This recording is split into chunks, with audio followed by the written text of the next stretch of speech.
Beneath the scorching desert sun, few creatures brave the outdoors. Until the rain comes.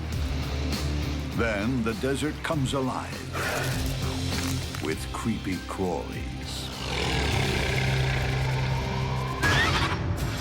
What happens when a desert centipede emerges to find a desert trapdoor spider? There will be bloodshed.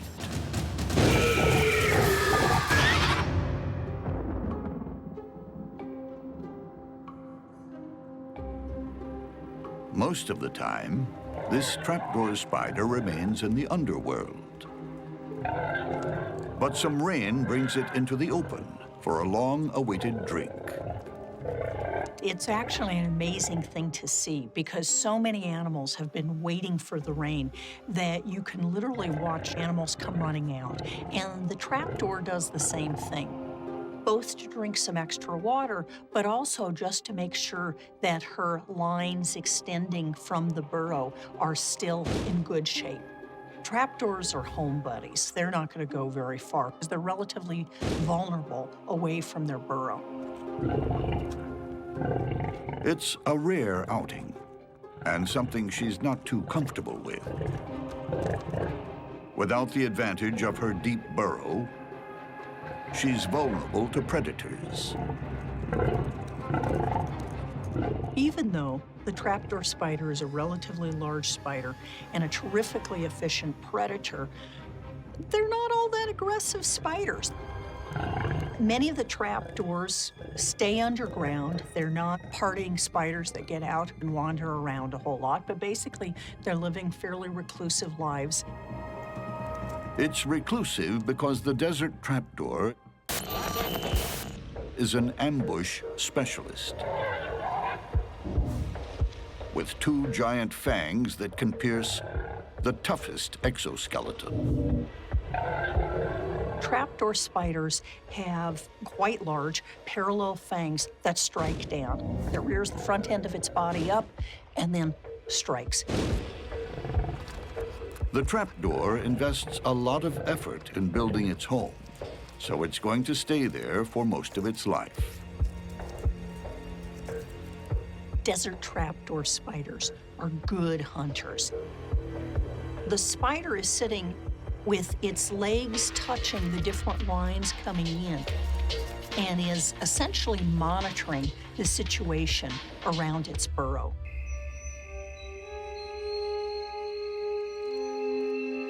Any passing insect is fair game.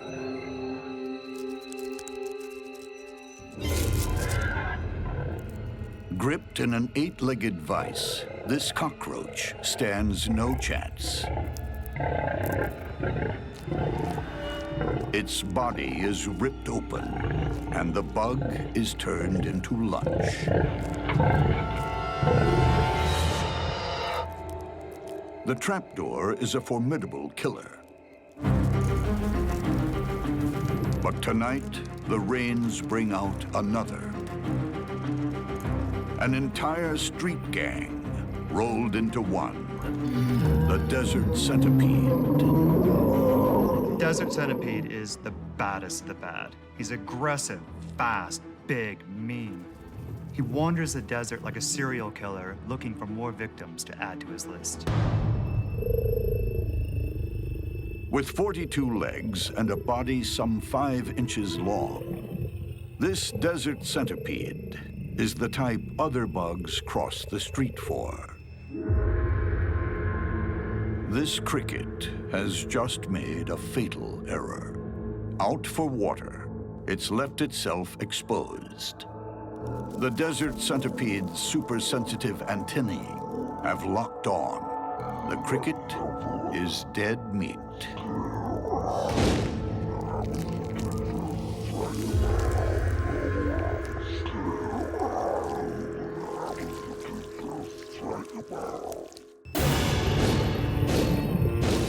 If there were maximum security prisons for bad bugs, this guy would be locked up for life.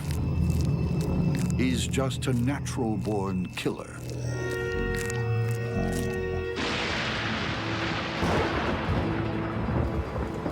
Rain has brought life back to this small patch of desert. It also brings death. As creatures emerge from their burrows to drink and hunt. After the rain is rush hour in Bug World. Everyone's out and about. And the most fearsome hunter of all is this desert centipede. With the power of a steam train and the bloodlust of a serial killer, they don't come more dangerous. Each foot is capped with a sharp spike that pins enemies in a death grip.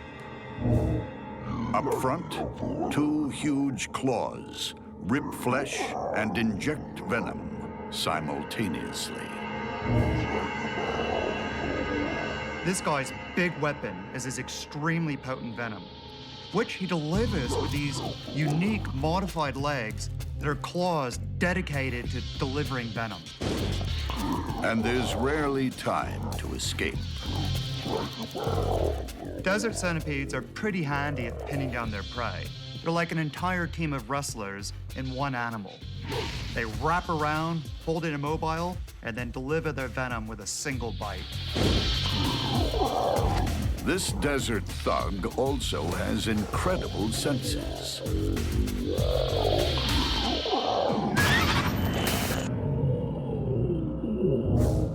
Two huge antennae pick up chemical scent trails.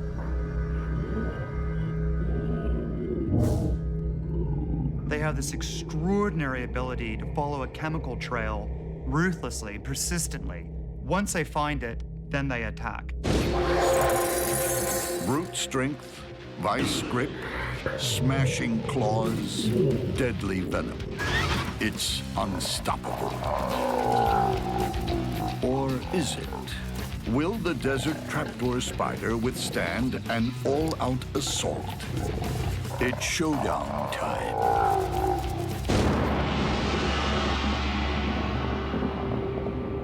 For this desert trapdoor spider, a brief outing to find water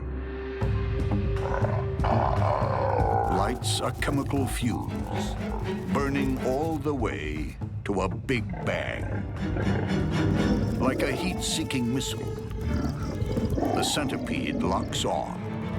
The trapdoor remains in its preferred ambush position.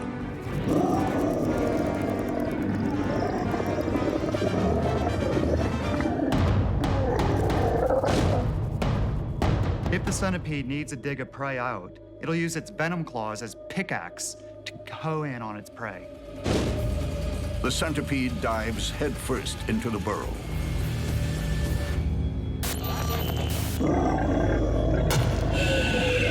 Venom claws smash into the spider's body. The centipede pulls its victim out of the burrow so it can't escape. The potent venom has taken its toll.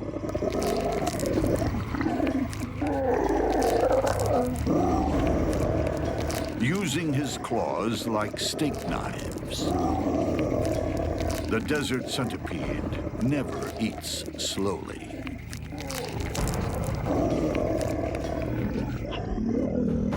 The centipede leaves behind this mashed pulp. Very characteristic. A forensic team came by and looked at this crime scene. By this form of evidence, they would know, without a doubt, a centipede killed here. Soon, the sun will be out again, and a serial killer returns to the underworld.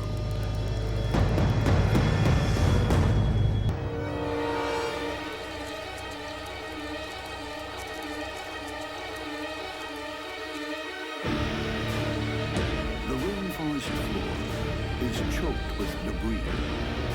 It should be easy to hide in the shadows. But in the bug world, even the shadows can kill. Stalkers give everyone the creeps, and the black jungle stalker is creepy enough to ruin any picnic. It prowls around, stops. darkness watches from the shadows, absolutely motionless. The first thing its prey are likely to see is a face full of fangs. Then again, the attack is so quick, so violent. The victim never knows what hit it. The secret to the spider's incredible athleticism lies in its long, tapered legs. They're hydraulically operated. A system of valves controls the flow of blood into each limb. When the valve fully opens, the sudden surge pumps the leg up, ready for takeoff. This is a spider that can really hurl itself into the air when it goes for a strike. So it can even give low-flying insects a good reason to reconsider their altitude. The black stalker's sleek body is covered with fine hairs. Some on its long limbs act as super-sensitive motion detectors that react to the slightest change in even a breath of air. Those long sensory hairs on the spider's legs are so sensitive they can even detect when an insect flaps its wings. The black jungle stalker isn't the only stealthy killer on the forest floor. A terrifying face looms out of the dark with its hideous tooth-like grin and homicidal stare. The black-faced katydid is a stone-cold psychopath. These katydids have black war paint on their faces. It camouflages them so they look less distinctively like a katydid and instead blend into the background more. This mobile medieval torture chamber is always ready to rumble. No executioner's word was ever sharp as the blackface's fierce mandibles. And its powerful legs and wings are not only superbly camouflaged, they get it out of trouble fast. But what happens when the psychopath and the stalker meet at close quarters? In the rainforest leaf litter, two warriors prepare to engage in mortal combat. The black jungle stalker is poised to strike. This killer has large fangs and paralyzing venom. The katydid counters with saw-toothed limbs and razor-sharp mandibles. Which combination has the winning edge? In this battle, it really comes down to whoever's fastest, whoever has the best angle, whoever has the speed at the last minute, maybe even who starts first, but we're down to it.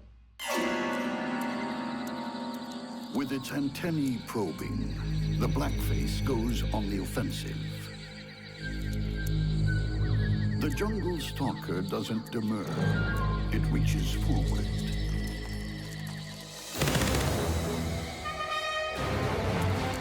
The katydid darts off to rethink its battle plan.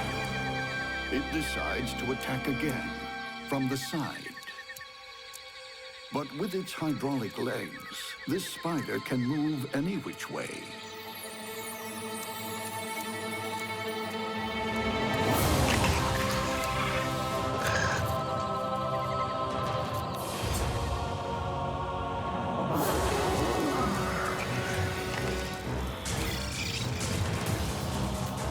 Huge fangs puncture the katydid's protective armor.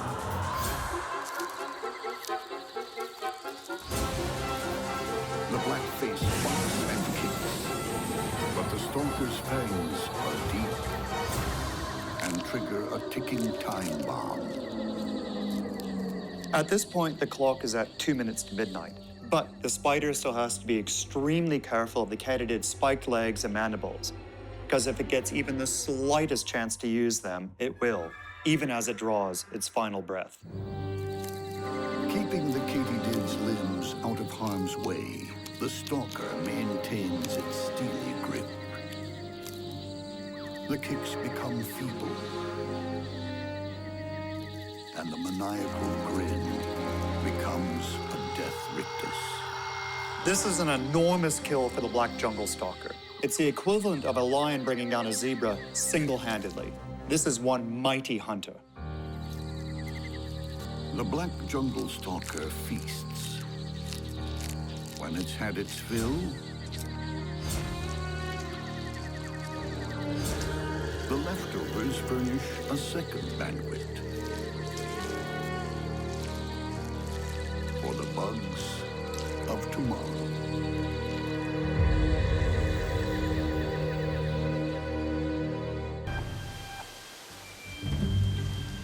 The combatants in this top 10 clash share the same pond. The freshwater crab is a shameless scavenger, feeding on the recently dead or anything too weak to fight.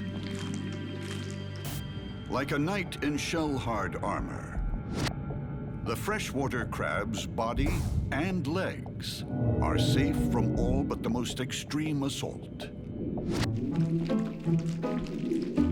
But the freshwater crab's major weapon is its claws. It's with these claws that they're able to do everything. They can grab prey or potential predators. They can tear things apart. But patrolling the freshwater pond is a devastating opponent. The tiger leech. It doesn't feed on the dead. It sucks life from the living. The posterior sucker attaches to its victims with an almost unbreakable grip. Up at the head, the anterior sucker does the real damage. It's all mouth, with tiny razor-sharp jaws. Once they bite a prey, they hold on with a combination of suction and mucus. They also inject an anti-clotting enzyme to keep the wound from closing up and slowing down their feeding. But what happens when it goes head-to-head with the freshwater crab? The tiger leech attacks with gripping suckers and razor-sharp jaws. The freshwater crab relies on heavy armor and sharp, crushing claws. Which one will make a meal of the other? It's feeding time in the pond, and any creature is fair game. The crab backs off, but the leech is back.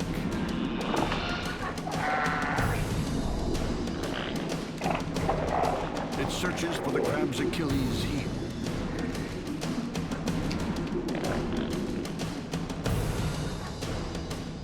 And finally finds access to the soft flesh.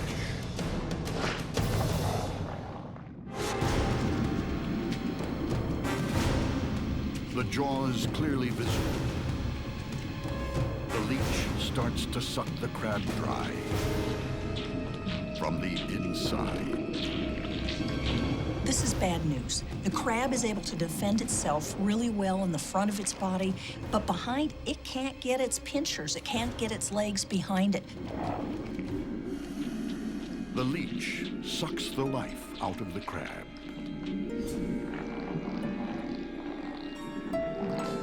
When the tiger leech drilled through the crab's carapace, the crab began losing all its fluids. Emptied of its body fluids, the crab draws its last breath and is consigned to a watery grave.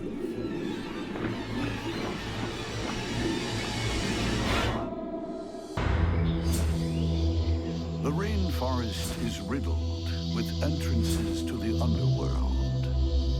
From one dark gash, like some mythical monster, comes a striped-tailed centipede. Every night, it leaves its subterranean lair on a mission to murder. A hyperactive hunter plowing through the forest on 22 pairs of legs. You'd think that they'd be getting tripped up all the time, but with each one longer than the previous, they never get tangled. The centipede's speed and mobility are even more impressive when you realize it's almost blind. Its antennae act like all-seeing eyes. Beneath the antennae, on either side of the head, the main stroke weapons, 2 modified legs have become venom claws that deliver a toxic shock.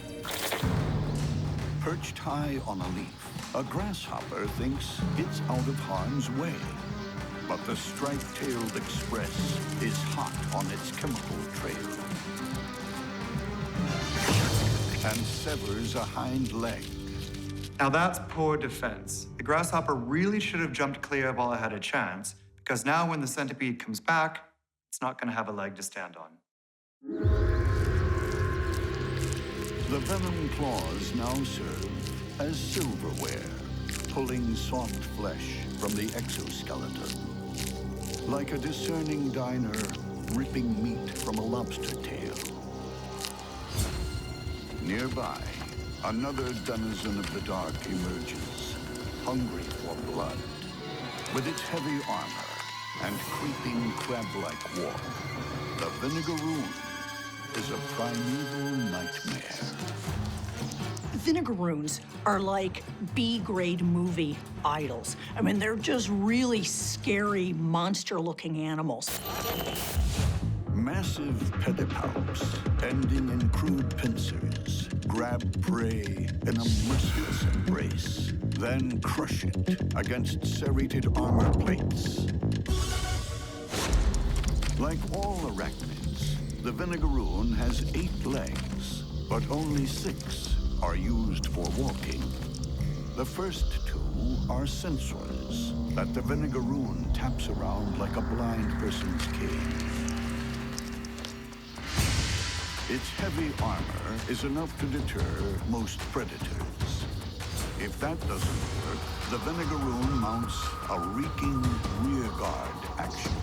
They've got a gland at the base of their tail that is capable of spraying what's essentially vinegar as much as 3 feet away.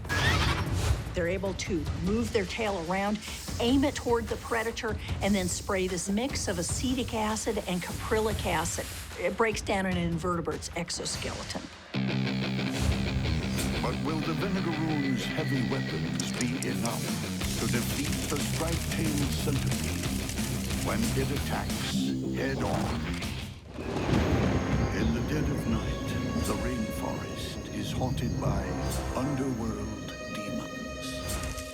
A voracious, striped-tailed centipede follows a trail to its next meal. Meanwhile, a vinegaroon waits for its dinner to arrive.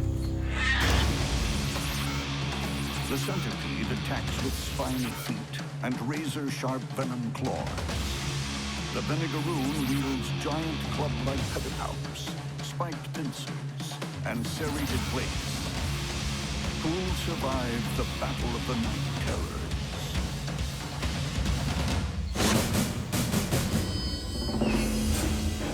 The centipede charges in like a hungry locomotive. But the vinegaroon grabs first. The centipede lashes its body around. Venom claws looking for a way in. This centipede is tough, but this vinegaroon has it in a really, really tight grip in the pedipalps. It's almost like being caught in a nutcracker. Oh, that's gotta hurt.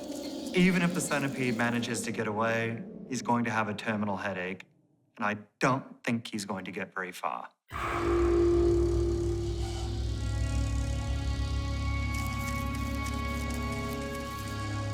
The centipede's legs kick feebly as claw-like chelicerae tear into its neck, almost severing the head. Regurgitated digestive juices flood the wound, transforming solid flesh into centipede soup. So it seems that the old adage of live by the sword, die by the sword is just as applicable to the bug world as anywhere else. The vinegaroon savors its victory, ferrying its dead foe back to the underworld to feast in peace. In the rainforest, hunters don't come any smarter than this. A flair for strategy, a master of disguise. The name is Spider, Portia Spider, licensed to kill. Portia is a specialist assassin. She prefers other spiders. And her 8 all-seeing eyes can pick them off in all sorts of conditions.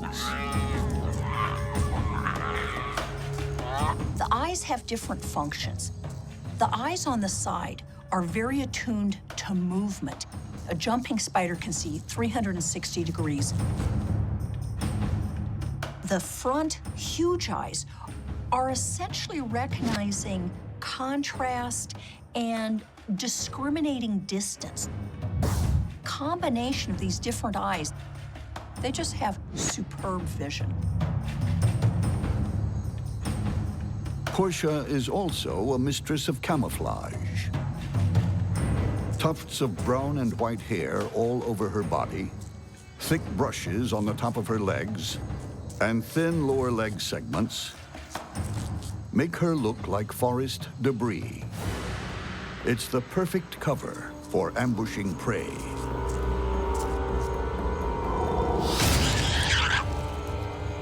And when it comes to the kill, she has all the equipment a stealthy assassin needs. Fangs that deliver lethal venom, and mouth parts that flood the victim's body with digestive enzymes, so it can be dissolved, ground up, and sucked in as a liquid lunch. But Portia is armed with another weapon you can't see.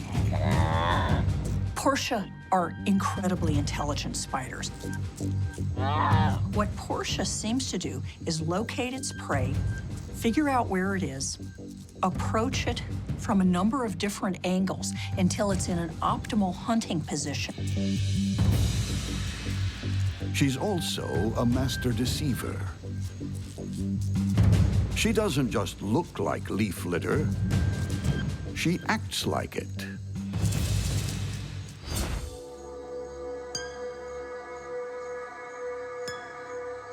They will pluck on webs that indicate that just a little debris has fallen into the web. And so the spider may come up to the web, try to remove the debris, only to be attacked. You don't mess with a fine-tuned killing machine unless it has a weakness. And this is the arch-villain who could find it. A stay-at-home hunter and a high-wire walking warrior.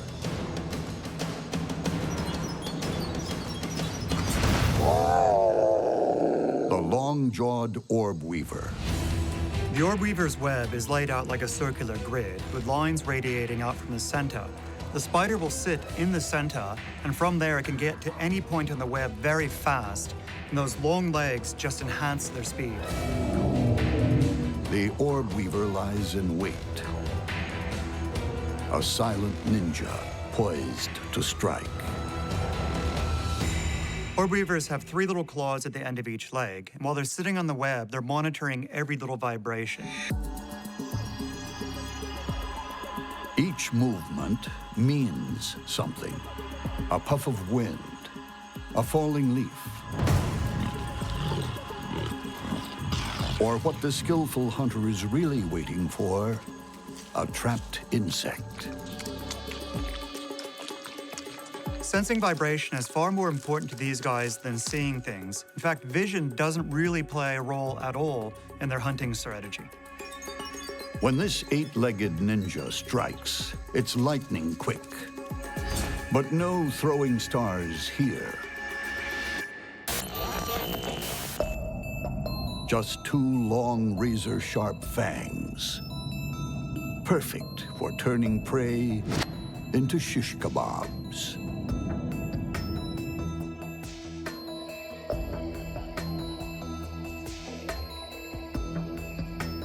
The orb weaver's long body is also superbly camouflaged. Stretched out in the middle of the web, it could be a stick. The fly obviously thought so. Now, wrapped in those deadly jaws, it's not thinking much at all.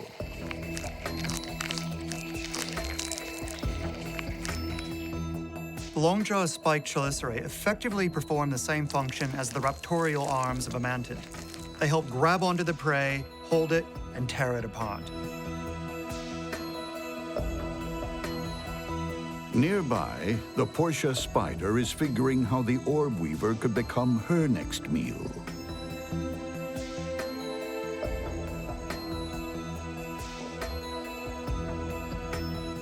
A lethal assassin versus a deadly ninja. Only one will survive. In the peaceful surrounds of the lush rainforest, a camouflage specialist stalks a larger-than-life arch-villain. Portia's a camouflage spider. They look like a piece of debris, and that's all there is to it. They don't look like a spider walking along. They don't look like a predator, and they don't feel like a predator. Portia has devised a plan of attack.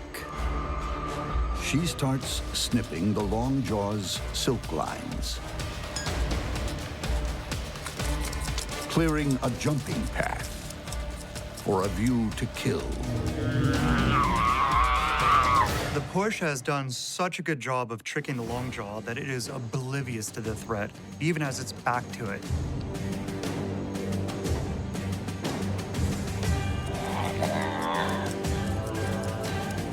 Portia keeps snipping. One stray line in the path of her jump, and the diner could become the dinner. With the lines clear, she moves into position.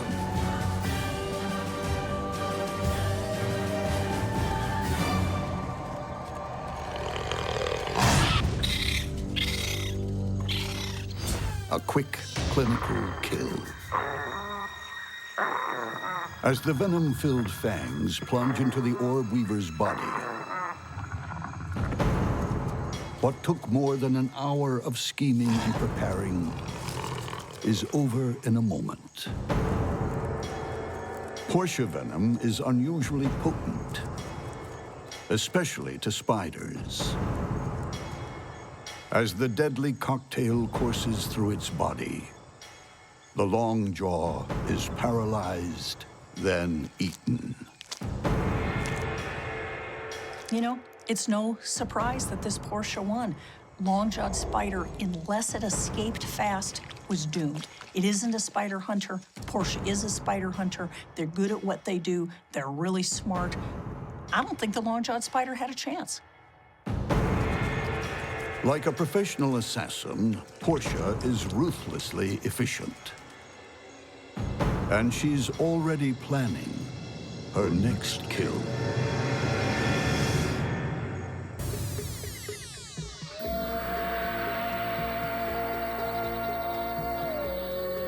The Amblypygid is a rainforest Frankenstein. Part spider, part scorpion.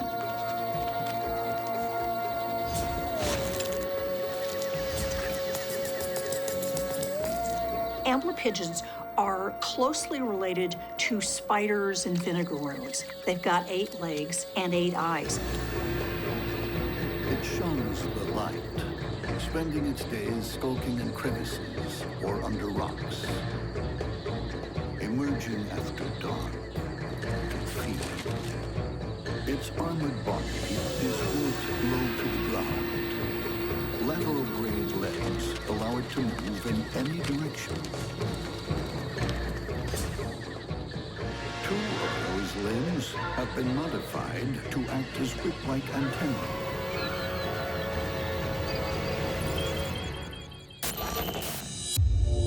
They're extremely sensitive to the movement of air or other vibrations in its vicinity. They're also very sensitive to odors, which is unusual for an arachnid.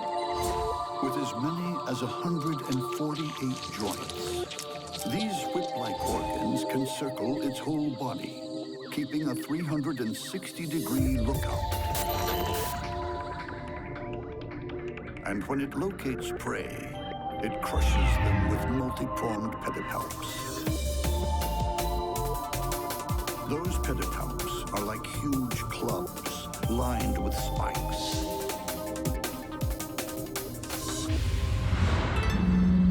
The Amblypygid will need all its weaponry and heavy armor when it encounters the red forest scorpion. The red forest scorpion is a night stalker who enjoys the thrill of the chase. Scorpions are ultimate hunters. Long, slender pincers, lined with fine sensory hairs, hold prey in a vice-like grip. At the other end, its main strike weapon, a bulbous sting, dispenses fast-acting venom. If you think cyanide is a powerful toxin, some scorpion venoms are actually over 100 times more potent. This kills their prey extremely fast, stone dead. This one's hot on the trail of its next kill. Under its body, feathery organs called pectines have picked up a scent. The scorpion is tapping its pectines on the ground about once every 30th of a second, sensing a chemical trail. The more often it detects the scent, the more accurately it can track the prey. A large ground spider doesn't realize it's on the radar until it's too late.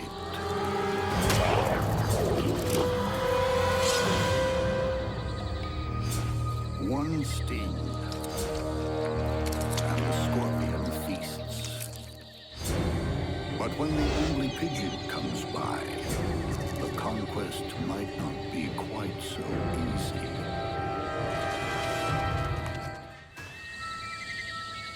In the still of the night, an Amblypygid prowls for fresh meat. Its long-range sensor warns something's coming. The red forest scorpion is also out hunting. Its super-sensitive pectines have picked up the whiff of live flesh. When these two knights of the dark realm go head-to-head, only one will survive. The Amblypygid has crushing club-like claws and blinding speed. The red forest scorpion has a lethal stinger and super potent venom. Which one will emerge alive?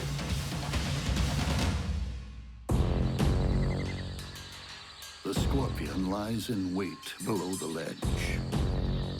But the Amblypygid's super flexible whip has detected it. The scorpion advances. The Amblypygid sidesteps, then attacks from below. The scorpion grabs a leg,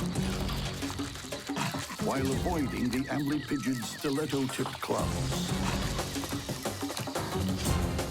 It angles its stinger for a kill shot. If the Amblypygid manages to catch a scorpion with those spiked pedipalps, it could crush the living daylights out of it.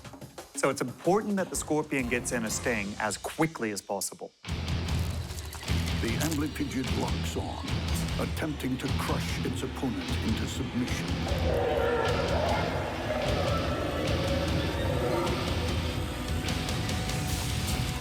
But the scorpion's tail is free.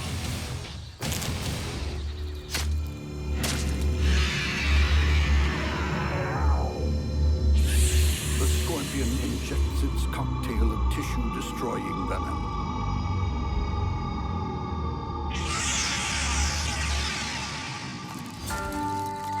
Before it takes effect, the Amblypygid makes one last-ditch attempt to escape. But the red forest scorpion is not about to lose its grip on this meal. Breaking a leg in two, it begins to feed as the venom takes hold.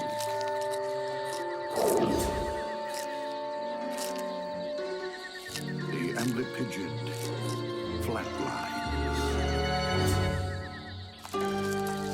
And in a final indignity, this ancient medieval fighter becomes a free-for-all buffet on the forest floor.